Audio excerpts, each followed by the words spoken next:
Bonsoir et bienvenue dans cette vidéo de présentation. Je vais vous montrer en fait comment installer Refind, donc un multi-bootloader sur une clé USB depuis une image que je vous mettrai à disposition. Alors quand même pour rappel, vous ne pouvez utiliser Refind et donc cette image que si vous avez désactivé le Secure Boot. Sans ça, c'est peine perdue en fait en démarrant sur l'image. Vous aurez un message bleu sur la console en fait qui vous prévient que la Secure Policy, donc la liste de que la clé ne démarre pas puisqu'elle n'est pas dans la liste autorisée par le Secure Boot d'Atari. Voilà.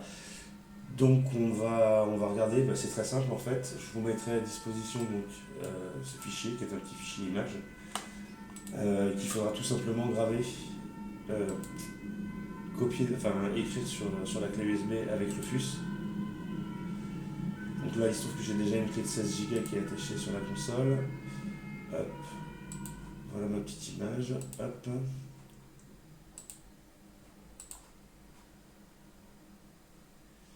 Donc c'est très rapide. Voilà, la clé est prête.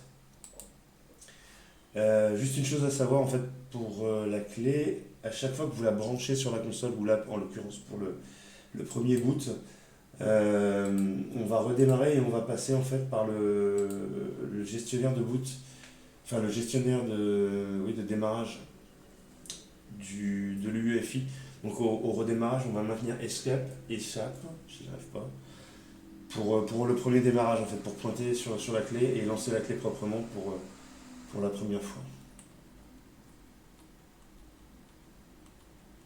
Si vous ne le faites pas, en fait, vous verrez que sur le premier boot, elle est très très longue, vous allez vous retrouver avec des écrans qui durent.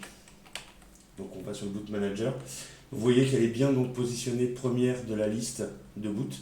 C'est ce qui fait que donc elle aura la main sur, enfin elle prendra le pas et c'est là-dessus que le système démarrera.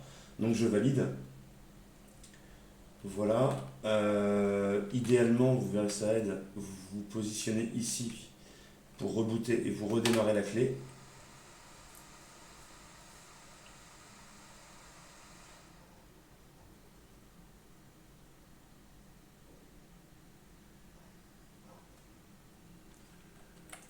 Voilà.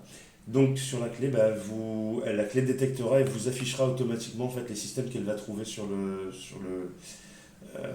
aussi bien sur la carte MMC que la carte M2, donc le système Atari bien évidemment.